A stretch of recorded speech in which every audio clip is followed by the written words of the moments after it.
Aman Pak, lagi di record. Aman Pak Egi? Aman Pak. Oh, siap Pak Egi. Pak Egi ada komentar aja Udah we lah, nu aya Bu Mer. Ya sih. Tuh, udah direkam Pak Egi mah. Tapi nggak aya ya Bu. Kita mulailah ya. Tetangga mana Pak Eto? Teuing Pak Eto di Masigit ya. Abdi tengah doa begitu langsung ada. Bu Mer, Ya. Bu Mer, Bu Mer kieu atuh Bu Mer lah. Kieu kumaha. Pantas direkam ku Pak Egi. Pak Egi bisa sambil rekam nggak? Lagi Pak, ini lagi direkam. Siap. Siap. Ya udah. Siap. Nuhun Pak Egi. Kita mulai ya. Gimana screen-nya? Udah. Sudah. Ya. Bismillahirrahmanirrahim. Assalamualaikum warahmatullahi wabarakatuh. Waalaikumsalam warahmatullahi wabarakatuh. Guru-guru hebat, Waalaikumsalam warahmatullahi wabarakatuh. guru-guru hebat, teman sejawat yang selalu sehat. Alhamdulillah pada malam ini kita bisa bersua pandang walau di dunia maya. Tetap mencari ilmu untuk kemandirian, pendidikan diri pribadi, kelompok dan orang banyak.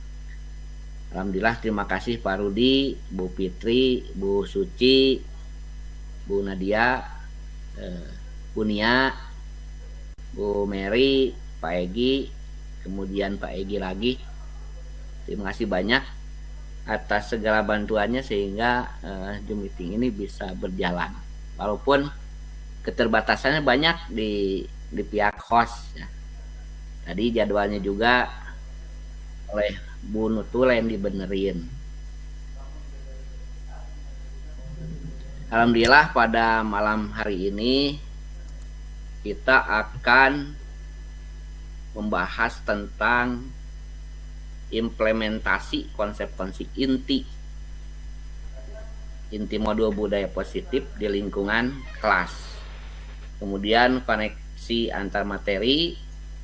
Kemudian saya akan berusaha membagikan pemahaman dan pengalaman menerapkannya kepada rekan-rekan yang hebat. Bukan untuk memberitahu sesuatu yang sudah tahu, tetapi saya di sini berusaha untuk membuka diskusi wawasan dari rekan-rekan semua guru hebat. Mungkin di saya banyak kekurangan, di rekan-rekan banyak kelebihan. Jadi pada malam ini saya akan belajar menerima segala pengetahuan yang rekan-rekan selama ini didapat di setiap sekolah. Kemudian secara proses ini akan didokumentasikan. Terima kasih Pak Egi yang telah membantu, Bu Mary juga teman-teman yang hadir pada malam ini. Itu saya akan memaparkan tentang budaya positif. Mangga Pak Egi dibagikan.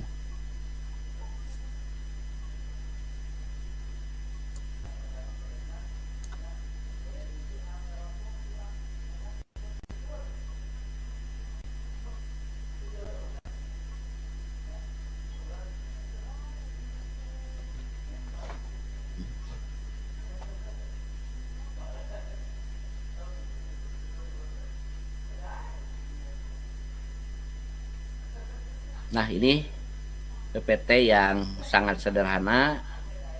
Kami pun ATM ya, adaptasi, tiru dan modifikasi.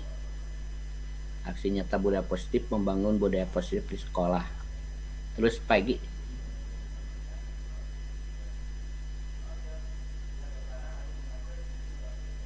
ke slide berikutnya.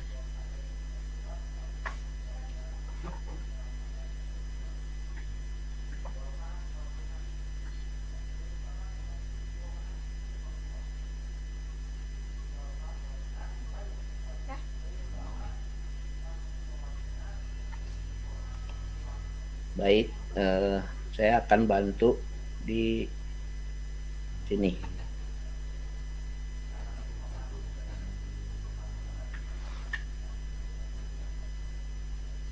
Peggy, ada ini enggak? Ada gangguan enggak? Siapa? Belum pindah Baik, ya, Pak, Ibu ya? Bapak. Gimana? Belum pindah ya, Pak, ya, slide-nya? Slide-nya belum pindah ya, Pak? Belum. Baik, sambil menunggu slide pindah, saya akan memperkenalkan fasilitator saya, yaitu Pak Henry Anis, kemudian pengajar praktik Pak Heru Sobri. Beliau ini dua-duanya adalah pejuang pendidikan yang terus membagikan wawasan pendidikan kepada kita semua, khusus untuk kelompok 0889 Jawa Barat. Tuh, terima kasih Pak Henry Anis, terima kasih Pak Heru Sobri yang telah bersama-sama membuka wawasan tentang pendidikan dan kekinian pendidikan guru penggerak. Baik, materi yang akan dipaparkan malam ini yaitu mengenai elaborasi pemahaman. Modul 1.4 tentang budaya positif. Pengembangnya ini harus disebutkan. Pengembangnya Ibu Andri Nur Cahyani SPDMC, kemudian Bu Dia Samsiati Rajasa, kemudian Dr. Murti Ayu Wijayanti MPD. Ini ada di modul. Ini semua ada di modul. Kemudian ada pertanyaan pematik ya, tentang setuju dan tidak setuju. Matik setuju atau tidak setuju, kita diskusi saja. Biasanya hukuman itu kita berpandangan untuk mendisiplinkan anak. Itu satu, itu baru pandangan ya. Kedua, pemberian hukum dengan hal positif seperti membaca dan membersihkan halaman sekolah dapat meningkatkan disiplin anak. Itu pematik kedua. Pematik ketiga, memberi penghargaan dapat meningkatkan motivasi belajar anak. Nah, itu dulu lah. Apakah kita semua setuju atau tidak setuju dengan pematik mau masuk ke konsep disiplin? Apakah hukuman itu dapat mendisiplinkan anak? Setuju. Bisa, Pak Rudi. Setuju, Pak. Setuju. Ya. Kedua, pemberian hukuman dengan hal positif seperti membaca atau membersihkan halaman kelas. Apakah setuju? Setuju. Setuju. Yang ketiga, memberi penghargaan dapat meningkatkan motivasi belajar anak. Setuju. Setuju. Jadi pandangan dari sebagian guru hebat di Zoom ini yaitu tiga pematik itu setuju. Untuk lebih jelasnya kita akan lihat mengenai budaya positif ya. Budaya positif topik bahasannya seperti disiplin positif dan nilai-nilai kebijakan atau nilai-nilai kebajikan universal. Itu nilai-nilai kejujuran, mandiri, terpercaya yang gitu. Kemudian ada teori motivasi. Jadi dalam budaya positif itu ada teorinya juga tentang memotivasi diri, motivasi orang lain, dan motivasi komunitas. Kemudian membahas juga tentang hukuman, membahas juga tentang penghargaan. Ini adalah line-line atau list yang ada di budaya positif. Yang ketiga ada keyakinan kelas. Nanti kita akan menjelaskan apa yang disebut keyakinan kelas, kemudian kebutuhan dasar manusia, dan dunia berkualitas. Yang terakhir kita akan membahas tentang 5 posisi kontrol dan segitiga restitusi. Ini semua dilakukan untuk muaranya yaitu untuk menjadi budaya positif, menjadi kebiasaan yang berpositif. Tuh. Ya. Tuh. Jadi disiplin positif dan nilai kebajikan yang pertama. Contoh, ini karena dari modul pasti ada kesamaan. Contoh, kegiatan kepalan tangan. Bila si A dan si B, Anda dan teman Anda, ya, sobeklah secari kertas, bertuliskan benda atau sesuatu yang sangat berharga untuk Anda. Letakkan di salah satu tangan Anda dan genggam benda sesuatu tersebut dengan segala daya. Buatlah sebuah kepalan. Pageh lah ya. Kemudian teman Anda si B akan mencoba dengan sekuat tenaga dengan berbagai cara untuk meminta Anda memberikan benda tersebut. B bisa membujuk, bisa juga mengancam, bisa juga menghardik, merayu, menyuap, atau apa saja yang dapat membuka kepalan tangan Anda. Apa yang akan terjadi? Kalau misalkan kepalan kertas itu ada di tangan kita, tapi teman kita memaksa untuk membuka, menghardik supaya kepalan tangan kita terbuka. Kira-kira apa yang akan dilakukan? Semakin kuat menggepalnya, Pak. Alasannya apa? Karena terpaksa. Terpaksa takut. Coba dari yang lain. Baiklah, pada tahun ajaran sekarang membuat keyakinan kelas untuk kelasnya masing-masing. Karena mereka lah yang yang melaksanakan, kita hanya sebagai manajer atau aja. Makanya pada awal-awal kemarin seharusnya ekskul di sekolah kita misalkan terlalu banyak, kemudian kita rampingkan saja sesuai dengan kebutuhan anak, jangan dulu disediakan. Karena mungkin bisa saja Pak Egy suka nasi rawon, saya nasi putih, kemudian Pak Ustadz Pak Fahrudin sukanya nasi merah, itu kan nggak bisa disamakan. Ini adalah hal-hal kecil sebetulnya, tetapi kita dalami, oh benar juga, efeknya akan menjadi besar. Tuh. Kemudian kita balik lagi ke disiplin. Ke disiplin, makna disiplin di atas Pak Egy.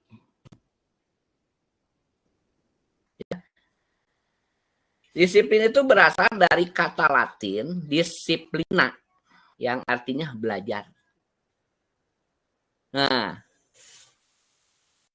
ini kita memandang disiplin itu adalah keterbatasan supaya orang lain tidak pernah meraup hak dan kewajiban orang lain gitu. Atau disiplin itu adalah pemberian hukuman. Padahal disiplin itu maknanya adalah belajar. Makanya kenapa Ki Hajar Dewantara, kita mah tugasnya menuntun anak mencapai setinggi-tingginya selamat. Ada kata selamat. Karena di sini disiplin dari Latinnya disiplina yang ada. Makna asal dari kata ini berkonotasi dengan disiplin diri dan murid-murid Sokrates dan Plato. Disiplin diri membuat orang menggali potensinya menuju sebuah tujuan apa yang dia hargai. Ya. Namun dalam budaya kita, makna kata disiplin telah berubah menjadi sesuatu yang dilakukan seorang pada orang lain untuk mendapatkan kepatuhan. Jadi maknanya udah jauh sebetulnya. Kamu gak disiplin. Karena disiplin itu ada belajar. Ketika anak salah, dia sedang belajar.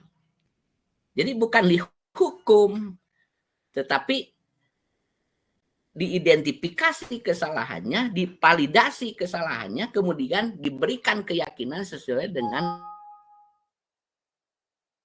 teori institusi. Kita sangat beruntung, teman-teman, sahabat guru hebat. Kita sangat beruntung menjadi guru.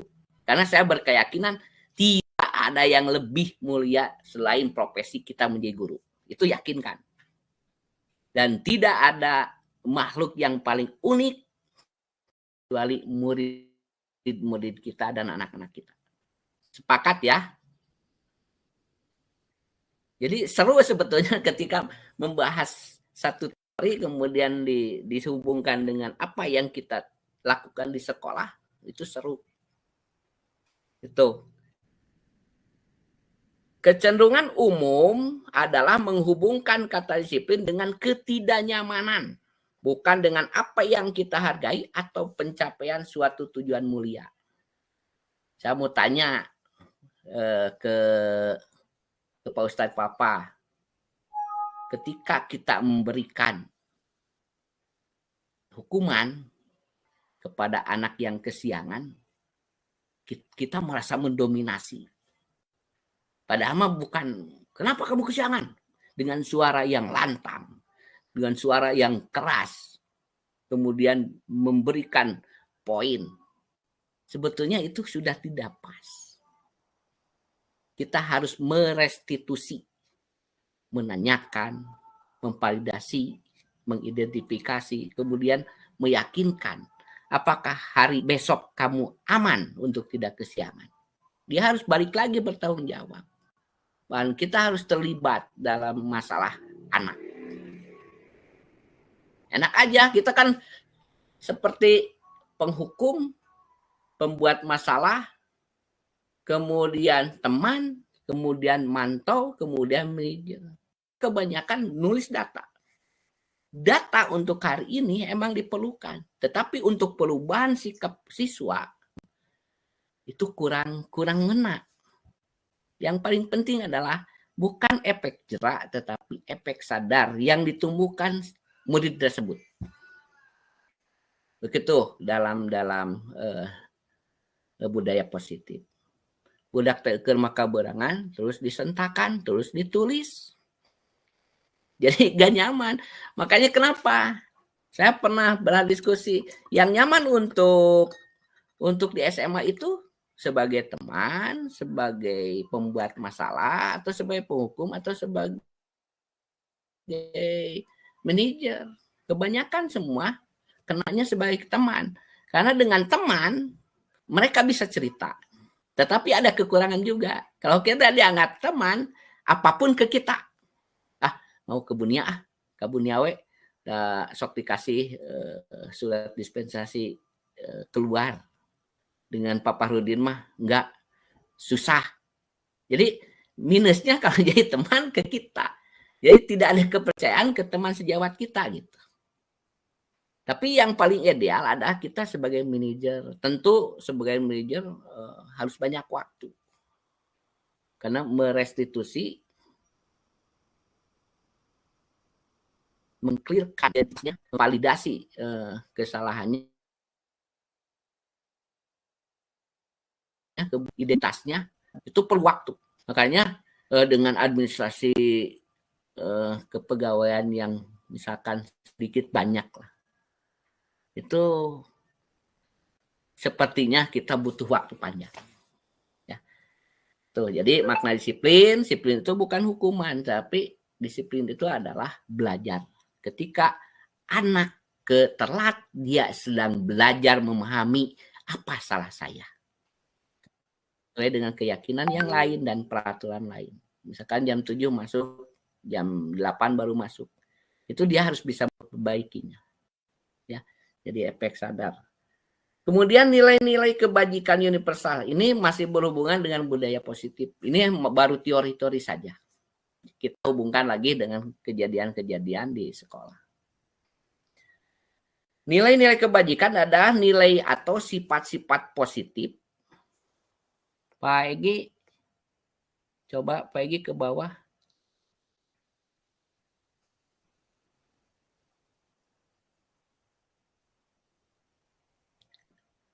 Nah, udah itu.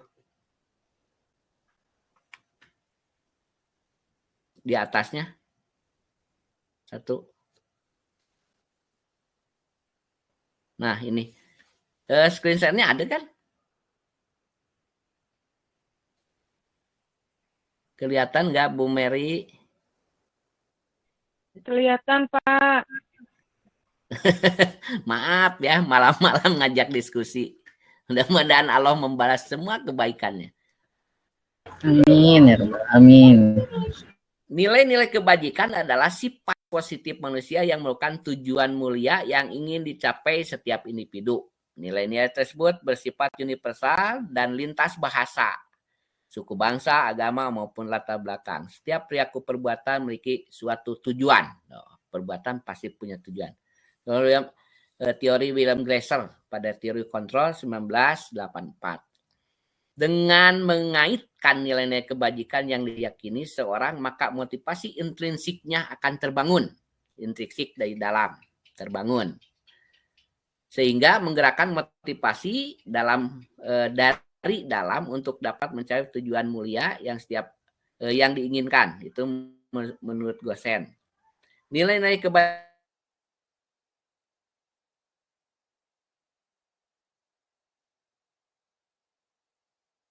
yang Maha Esa, berakhlak mulia, mandiri, bernalar kritis, berkebinekaan global, dan bergotong royong, kemudian kreatif. Ini ada nilai-nilai kebajikan universal. Jadi nilai kebajikan itu tidak ada. Ini sukunya ini kebaiknya enggak. Nilai kebaikan aja. Jujur mah punya universal, bukan hanya orang barat, orang timur. Jadi nilai kebaikan itu ada di dalam setiap jiwa-jiwa manusia. Tidak melihat agamanya apa, warna kulitnya apa, kaya atau miskin. Itu tidak ada. Makanya kenapa yang miskin itu banyak yang baik, kenapa yang kaya itu banyak baik? Karena lintas nilai kebaikan ada dalam setiap jiwa-jiwa manusia. Nilai tidak baik ada juga. Ya, mudah-mudahan nilai-nilai kebaikan yang keluar dari intrinsik dalam jiwa-jiwa kita itu bisa membangun diri kita, bisa membangun keluarga kita, bisa membangun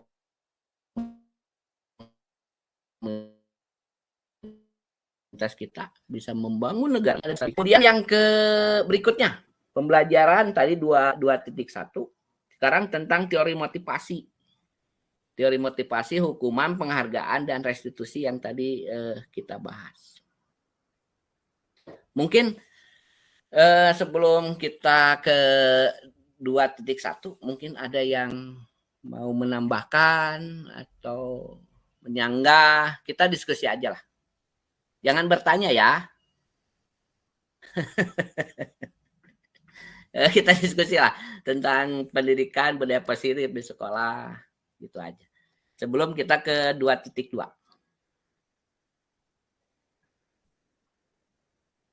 Tentang yang tadi, setuju, tidak setuju. Bang, Mangga, dipersilahkan. Jadi topiknya apa ya tadi itu pembicaraan ini di awal mengikuti maksudnya. Topik mujadalah diskusi kita hari ini tentang apa maksudnya Pak Dokter? Siap.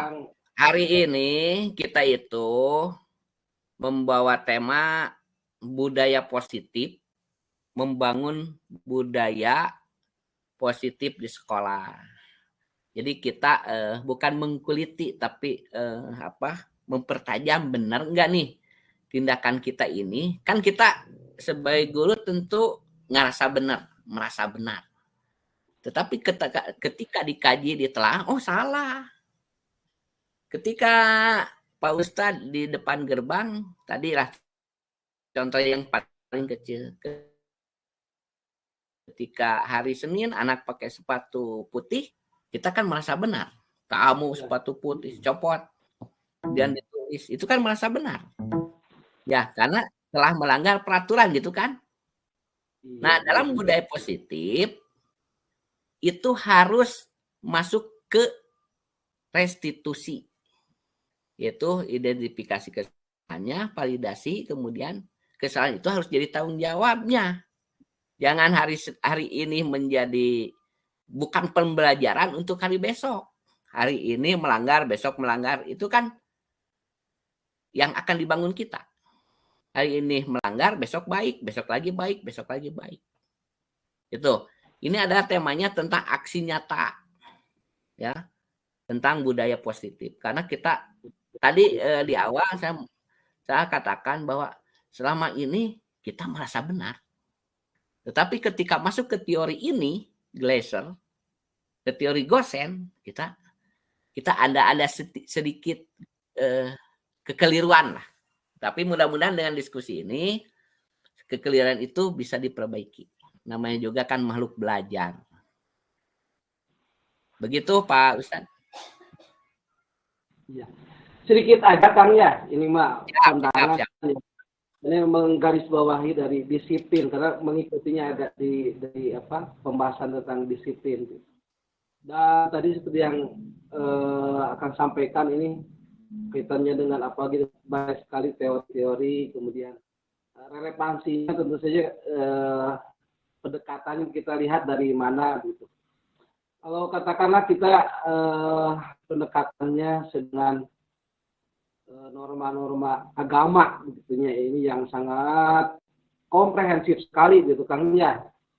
Kaitannya juga dengan disiplin, walaupun kalau seperti halnya Rasulullah sebagai model gitu ya, Rasulullah sebagai model untuk kita selaku umat Muslim, ini tentu saja banyak sekali budaya-budaya yang positif yang harus ditanamkan untuk peserta didik kita gitu. Karena ajarannya kaitan dengan suaranya jelas kan ini? Ya. Suaranya jelas. Lanjut. Ya. Lanjut. Dalam supaya disampaikan ati boha wati urasul begitu, wati urasul meriningkum begitu. Dalam konteks bagaimana itu Islam mengajarkan kaitannya dengan taat. Tadi kan ada pengertian disiplin itu salah satunya adalah bagaimana taat akan atau patuh terhadap suatu aturan begitu. Dan itu luar biasa, atiullah wa atiur rasul wa ulil amri minkum. Seperti halnya di sekolah itu, ini tentu saja sebagai sebuah tujuan, karena yang selain IQ juga EQ kemudian sangat-sangat kompleks saja berbarengan ketika mencerdaskan IQ, EQ-nya, kemudian sosial dan sebagainya. Jadi dengan itu kembali jadi kaitannya apalagi di sekolah gitu. Kemudian banyak sekali akhlak-akhlak muda yang perlu ditanamkan. Nah, ini juga sama karena yang dari teori-teori itu juga banyak sekali yang mengadopsi dari nilai-nilai yang ada di dalam Islam itu sendiri. Ya. Dalam hal ini kemudian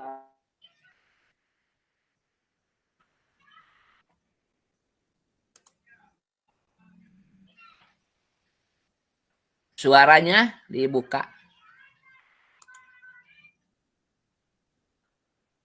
Tes. Halo. kan ya? Ya, ada. Ada. Jadi itu garis besarnya kaitannya kalau dalam pandangan Islam sendiri ya, kayak yang notabene kita mesti juga kita dari paradigmanya itu berikut. Karena tadi sangat komprehensif, sangat universal. Atiullah wa atiur rasul minkum, kemudian kembali juga kepada Rasulullah sebagai role model. Nah, ini banyak sekali ajaran-ajaran. Salah satu contoh umpamanya bagaimana kita menerapkan ke anak tentang bagaimana membuang sampah, kemudian sampah pada tempatnya begitu. Ini salah satu contoh sederhana. Ini kesadaran, ini juga salah satu bentuk kedisiplinan ya di sekolah begitu, tentang berperilakunya begitu. Karena di situ kan an-nadhafatu minal iman, salah satunya kebersihan dari sebagian daripada iman. Ini menarik sekali diskusinya kan, sering aja lah. Siap. Pasti sukses selalu untuk Pak Doko dan Bunia dan semuanya yang ikut partisipasi hari ini. Saya pribadi sangat mengapresiasi. Terima kasih Kangken kan gitu.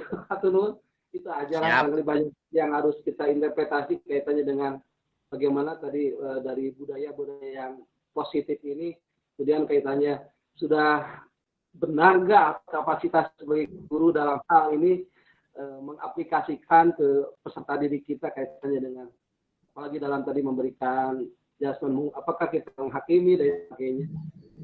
Terima kasih Kang, itu aja sebagai apresiasi aja. Terima kasih Tunun Kang, mangga dilajang. Ya, nuhun. Sami-sami. Ya, betul. Tadi digarisbawahi di agama. Jadi sebetulnya agama itu kan bukan paksaan. Bukan dari ekstrinsi kamu harus pegang A, pegang B, enggak. Tapi dalam intrinsik keluar, intrinsik. Makanya kalau kita udah sadar, buang sampah udah sadar, pasti di tempatnya. Kemudian jam 7 masuk, pasti jam 7 kurang sudah masuk. Itu sangat sesuai dengan ajaran agama sebetulnya. Tapi kadang untuk melaksanakan kebajikan itu rintangannya banyak. Kita sebagai guru merasa benar karena kita mendominasi sebagai orang tua, sebagai guru, sebagai orang dewasa. Padahal ilmu itu dari siapapun. Ya. Cek bahasa Sunda mah ilmu mah di budak ololeh hoge. Ari manfaat mah ambil karena bukan ololehnya tapi kan ilmunya. Makanya kalau disambung-sambungkan dengan kearifan lokal, semua juga yang namanya kurikulum mereka itu tidak ada bentrok, semua bersentuhan. Ya, gitu. Jadi mudah-mudahan kita sebagai praktisi di lapangan di satuan pendidikan kita lebih meyakini bahwa efek sadar itu akan berbuat langgeng. Tapi efek jerak itu akan membuat terbebani. Baik oleh kita, baik oleh murid kita. Yang mudah-mudahan dengan diskusi malam ini ada manfaatnya. Saya berbagi konsep ini mudah-mudahan bisa dipahami. Kalau misalkan kurang dipahami, ya kita diskusilah secara luring karena ada keterbatasan sistem daringnya gini. Ini kita lewat dulu disiplin positif karena tadi udah dipaparkan. Peggy, ya. Makna disiplin kebaikan. Sekarang ke 2.2 tentang motivasi perilaku manusia. Jadi setiap tindakan itu punya tujuan. 1, untuk menghindari ketidaknyamanan atau hukuman, apa yang akan terjadi apabila saya tidak melakukannya. Kedua, untuk mendapatkan imbalan dari orang lain atau institusi, apa yang akan saya dapatkan apabila saya melakukan. Ketiga, untuk menghargai diri sendiri, saya akan menjadi orang yang seperti apa bila saya melakukannya.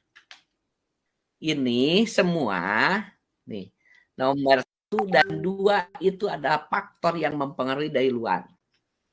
Tentu karena kasihan nggak saya nurut. Daripada hente nurut we. Nah, ini adalah faktor-faktor paksaan dari luar. Tetapi ketika kita menghargai diri sendiri, tentu faktor-faktor luar itu nggak akan dilakukan. Karena keluarnya dari motivasi internal. Tujuannya adalah tujuan disiplin positif. Jadi ibu bapak, guru hebat, mudah-mudahan lah kita masuk ke teori motivasi nomor 3. Karena kan ada yang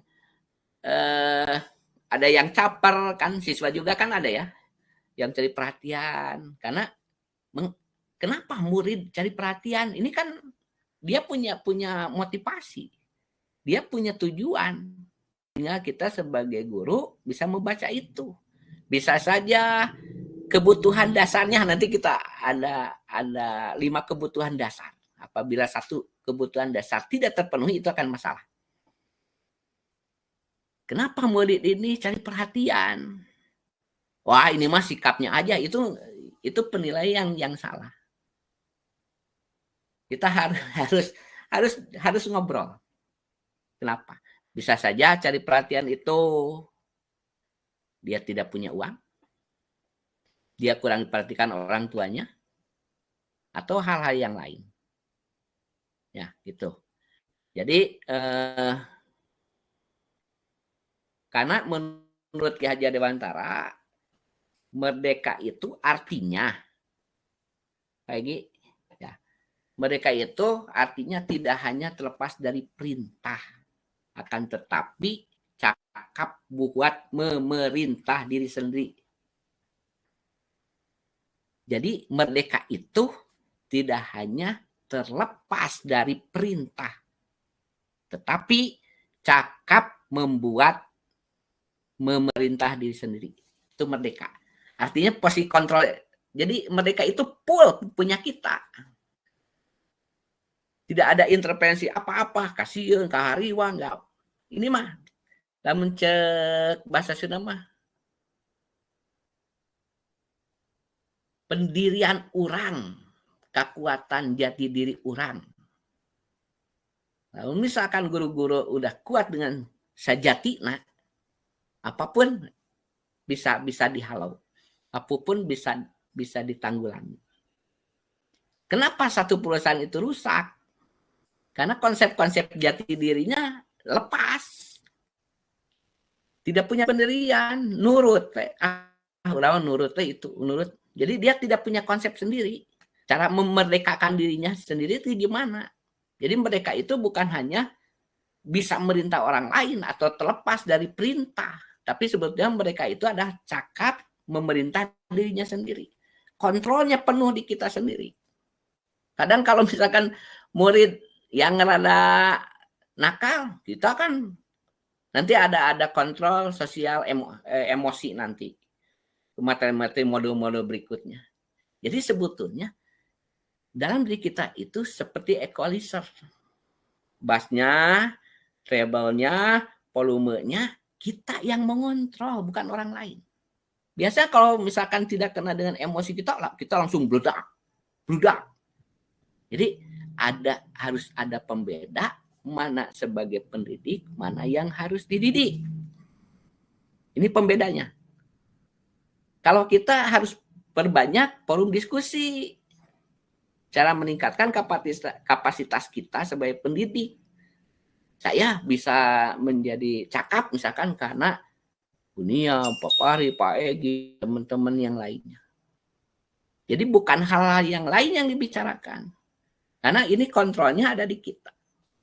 Kadang kita sering buang-buang waktu. Padahal waktu belajar ya kita mengajar. Waktunya istirahat ya kita makan, istirahat. Kita kebanyakan berbicara jauh dari apa yang kita akan masukkan di dalam kelas. Apa yang akan kita berikan di dalam kelas. Nah, mudah-mudahan termasuk saya bisa memperbaikinya. Saling memperbaiki, saling mengingatkan. Kang, lain eta harus gini. Jadi terbuka kritik. Jangan meng-close, menutup. Karena orang yang paling baik itu ada orang yang mengkritik. Kalau kita dipuji-puji itu sebentar lagi ke jurang. Ketika kita ada yang kritik, udah habis. Kontrol diri kita, cara memerintah diri kita. Jadi diri kita itu diperintah oleh diri kita. Itu yang namanya merdeka. Itu kata Pak Ki Hajar Dewantara. Nah, kemudian Pak Egi, terima kasih Pak Egi. Udah dipindahin. Dihukum oleh penghargaan. Teman-teman sahabat yang hebat, saya sendiri sebetulnya kalau misalkan anak baru itu, setiap angkatan, maaf nih, merasa kalau udah ngasih uang, saya sudah memberi penghargaan ke anak itu. Tetapi menurut teori, kalau misalkan satu orang, misalkan satu kelas itu ada 36, satu orang dikasih uang misalkan 10.000, itu harus dikasih semua. Karena kalau satu dikasih, yang lain akan rusak hubungannya. Wah, si bapak mah resepnya kasih eta we, mere duitnya kasih eta gitu. Sebetulnya tenanawan motivasi buat yang 35 orang, tapi itu akan merusak sebetulnya. Jadi bagaimana cara menanggulangi? Dihukum oleh penghargaan. Ya. Nanti pengaruhnya itu akan bisa jangka pendek, bisa jangka panjang. Contoh kan kalau kita ditanya siapa yang paling ingat? Kita kan kalau di ruang guru, siapa yang paling ingat di kelas? Pinter, nu bodoh, nu glowing, anu teu glowing kan gitu. Hanya itu. Padahal 36 satu kelas itu kita harus tahu namanya siapa, karakternya gimana, rumahnya di mana, orang tuanya gimana. Itu bisa. Apalagi kita misalkan diposisikan sebagai wali kelas, apalagi kita diposisikan di kesiswaan. Wayahna we 1400 kudu nyaho eta budak. Itu mah konsekuensi dari pekerjaan. Jadi bahwa penghargaan berlaku sama dengan hukuman dalam arti meminta atau membujuk seseorang melakukan sesuatu untuk memenuhi suatu tujuan tertentu dari orang yang meminta atau membujuk. Dorongannya eksternal dan akan ada faktor ketergantungan. Karena itu dari luar. Beberapa dampak dari pemberian penghargaan menurut Kohn ya 93. Pengaruhnya jangan pendek diomongkan. Wah si bapak mah kadinya we mere teh. Yang pendek udah selesai. Yang panjangnya dia ngomongin lagi. Si bapak itu mah pasti mere ieu. Itu kan saling tata lepa perangkatan. Malah ada yang nanya si bapak itu masih mere teu. Itu kan jangka panjang. Teringat sesuatu. Anak itu bukan gelas kosong. Tapi aku udah ada. Kita menganggap bahwa anak itu yang gelas itu dalam teori nggak masuk. Tuh. Yang kedua, penghargaan menghukum. Ketika kita memberi ke 31 orang dari 36, 35 itu merasa terhukum, merasa tidak terpilih. Hati-hati. Kemudian penghargaan mengalami ketepatan. Kembali dah kemari saya udah diberi penghargaan. Nyantai we, ada yang gitu.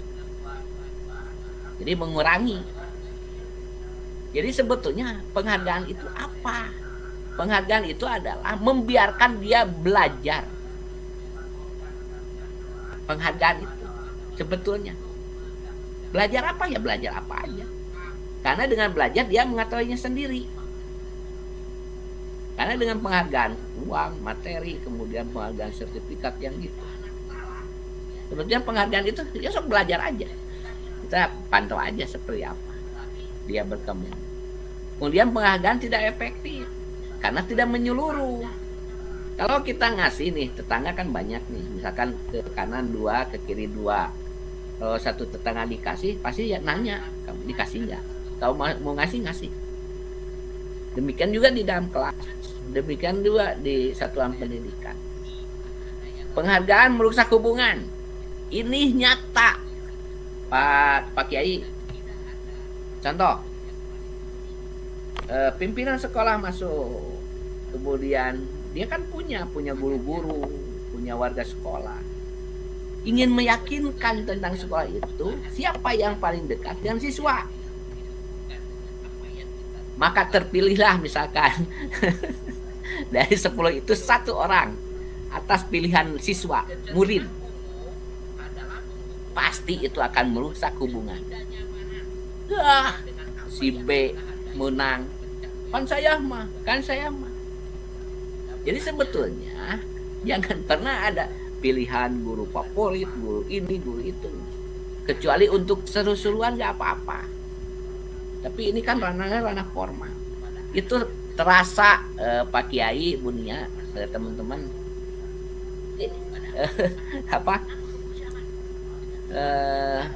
ngerasa lah, real itu dirasakan. Jadi hubungannya kalau bisa ya Pak, jangan ada gitu-gitulah.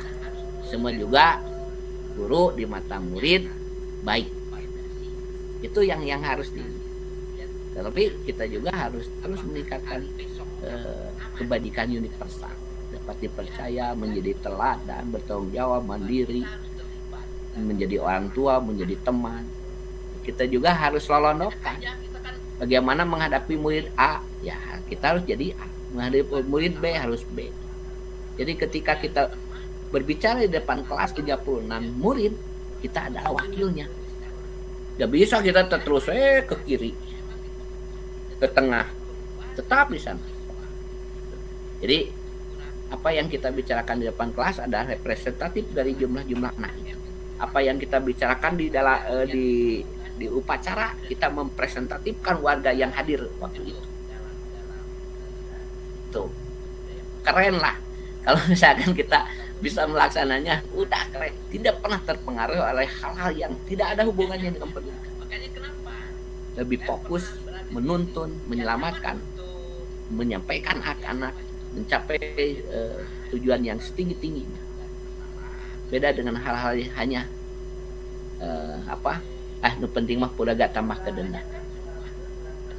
Mungkin itu untuk dihukum oleh penghargaan. Ada masukan lagi, silahkan dari yang lain. Dari Bu Suci, dari Bu Putri, silahkan dari yang lain. Kita berbagi. Ini saya hanya menjabarkan saja atas teori-teori yang dibuat di modul ya. Baik, kalau tidak kita lanjutkan. Ini udah penghargaan motivasi intrinsik udah. Kemudian bentuk program kebajikan apresiasi. Bu Putri nuhun ya. Nuhun ya. Materi bagus. Dalam memberi apresiasi pengakuan perlu diingat beberapa hal. Satu, beri pengakuan secara khusus. Kedua, beri pengakuan secara pribadi. Beri pengakuan kepada semua murid bergantian. Beri pengakuan secara konsisten. Fokus pada proses. Jadi semua. Tadi saya katakan kita di depan kelas itu representatif dari jumlah murid yang hadir. Jadi beri pengakuan secara khusus, ya kita dekati, ngobrol secara khusus. Apresiasi, kamu pintar. Tapi jangan terdengar dengan yang lain. Jangan terdengar. Seperti Lisan. Lisan pintar itu teman-teman sebangkunya gak enak. Gak bakal enak. Wah, baca mah tulisan we pasti dina hatena seperti itu. Kalau mau memberi apresiasi, San sini, kamu pintar. Gak ada yang tahu. Dia merasa bangga, bisa dipercaya, bisa menjadi tanggung jawab dia ke teman-temannya yang lain. Kedua, beri pengakuan secara pribadi. Pribadi kita mengakui keunggulan murid kita, mau ke teman sejawat kita. Karena hidup itu adalah saling memberi apresiasi. Dunia pendidikan itu sangat sulit. Contoh dalam WhatsApp group nih. Ketika ada guru yang berprestasi misalnya, sangat sedikit untuk memberi apresiasi. WhatsApp group itu sekarang dipenuhi kalau ada yang meninggal banyak innalillahi. Tetapi ketika ada guru yang juara, yang mendapatkan selamat. Udah selesai. Padahal kita harus merintis, harus menumbuh kembangkan, harus saling mengapresiasi, membesarkan teman-teman yang berprestasi, apalagi siswa. Ya. Kemudian pemberian pengakuan kepada semua murid harus bergantian. Nah, contoh hari ini ke si A, besok ke si B, nanti masuk lagi ke si C. Jadi ketika beres tahun pelajaran itu semua sudah diapresiasi. Jadi jangan semua anak itu unik, semua anak itu berbeda. Tapi itu adalah tentang daya apresiasi kita terhadap murid. Gak boleh ada murid yang tertinggal tidak diapresiasi. Semua anak sama. Ya, kesetaraannya. Tapi setiap anak tentu berbeda. Tuh. Jangan ada dipandang sama, juga jangan dipandang berbeda. Berbedanya apa? Karena setiap berbeda latar belakang, berbeda orang tua. Wayah nawe kita harus mewakili hati-hati mereka. Kemudian memberi pengakuan secara konsisten. Jangan hari ini kita mengapresiasi, besok ketika ada yang harus diapresiasi tidak diapresiasi. Tuh, jadi konsisten. Kemudian fokus pada proses. Jangan terus memberi apresiasi tetapi fokus prosesnya enggak. Jadi anak teh bisa baik, bisa menjadi juara, tapi kita tidak tahu cara prosesnya gimana. Kebanyakan kan kita tahu-tahu ada WhatsApp grup ini juara ini tanpa mengetahui prosesnya. Dari kapan dia belajar, dari kapan dia mendapat hadiah, menjadi juara. Nah, masih banyak ketertinggalan kita sebetulnya. Kita hanya melaksanakan kewajiban luarnya saja. Mudah-mudahan luar dalam kita isilah, insya Allah. Lanjut.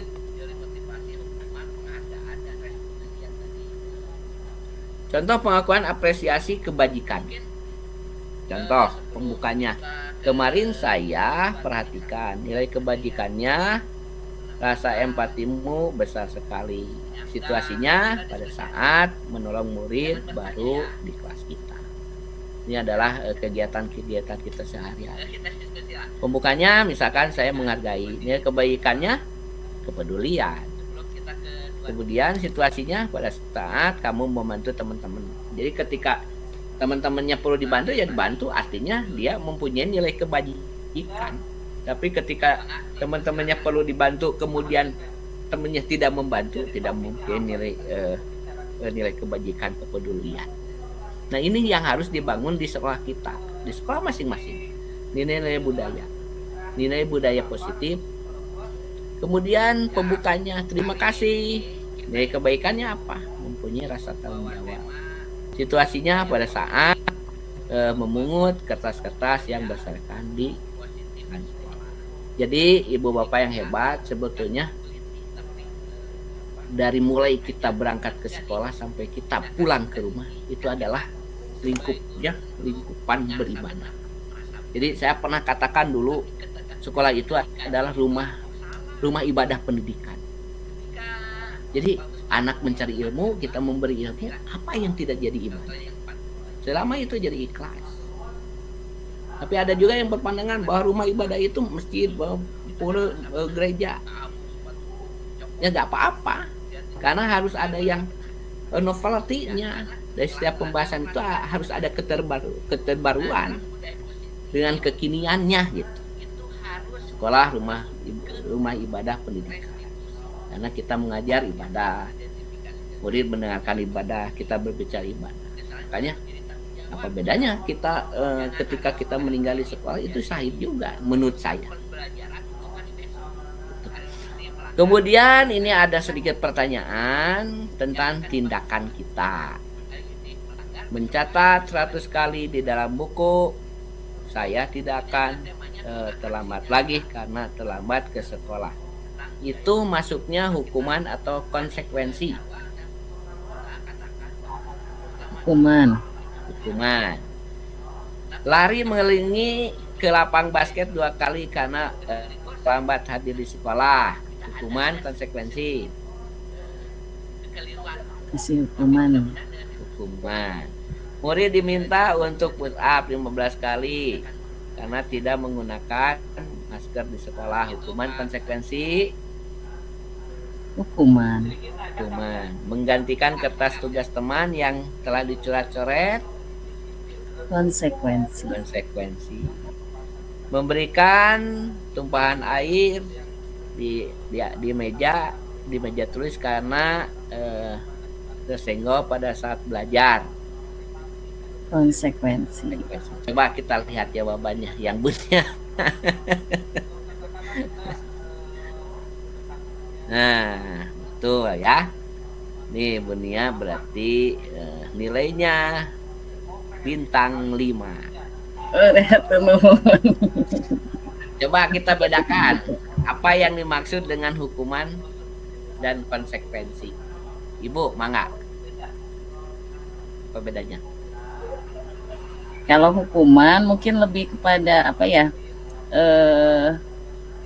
sesuatu yang di punishment ya, hukuman itu punishment yang dibebankan kepada anak karena kesalahannya. Kalau konsekuensi itu sesuatu yang budaya positif tadi, yang bernilai positif. Jadi ada alasan kuat gitu ya. Dia harus ya contohnya membersihkan atau menggantikan tadi buku yang dicoret-coret oleh dia sendiri karena ya kesalahan dianya, ya konsekuensinya atas kesadaran dirinya sendiri juga itu datangnya biasanya. Mudah-mudahan. Ada yang lain? Hukuman apa? Konsekuensi apa? Pak Rudi. Tangannya aja yang keluar, Pak Rudinya. Enggak. Tadi apresiasi terhadap Ibu Nia. Oh, sekarang suaranya untuk ini. Iya. Nuhun Pak Rudi. Mas. Iya.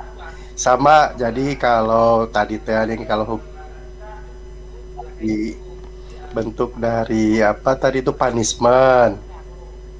Karena apa narasumber?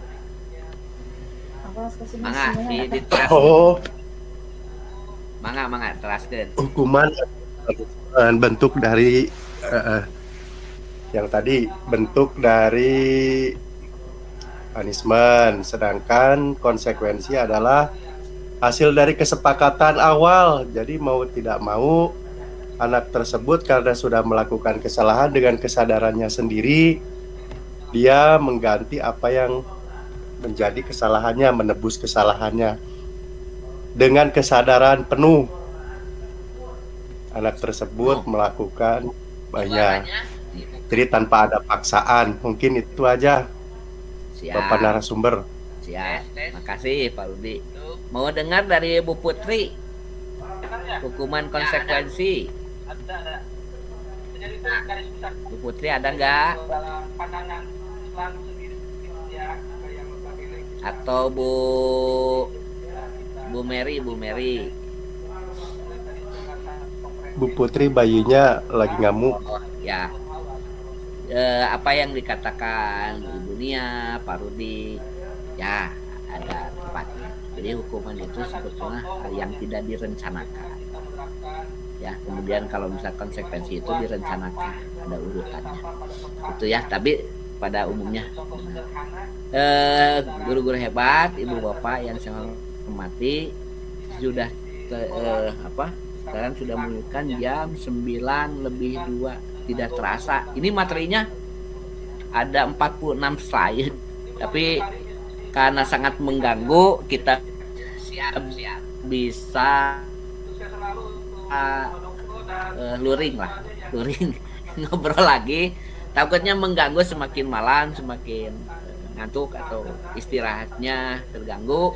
Mungkin untuk diskusi dari ini dicukupkan sekian. Puas atau tidak puas, inilah saya yang banyak keterbatasan. Mudah-mudahan dengan diskusi ini dari semua teman-teman guru hebat bisa memberikan hasanah baru untuk peningkatan dan pelayanan kita kepada murid. Mudah-mudahan pahala kita harus bisa memegang apa yang menjadi keyakinan kita. Masih banyak sebetulnya, masih ada 2 pembelajaran lagi tentang keyakinan kelas. Tapi kita bisa ngobrol lah, ngobrol luring, gimana membuat keyakinan kelas, membuat peraturan kelas, kemudian yang lain-lain. Terima kasih semuanya. Mudah-mudahan kehadirannya menjadi amal baik. Insya Allah tidak akan sia-sia karena kita saling sharing, saling melengkapi. Maaf bila saya banyak memaparkan karena dikejar target harus selesai, berarti waktunya udah terlalu banyak. Terima kasih Bu Putri, Bu Nia, Pak Ustadz, Bapak, kemudian Bu Mary, Pak Egi, terima kasih banyak bantuannya. Kemudian Bu Suci, Pak Rudi, dan semua juga yang namanya kuliah mereka itu tidak ada bentrok, semua bersentuhan. Jadi mudah-mudahan kita sebagai praktisi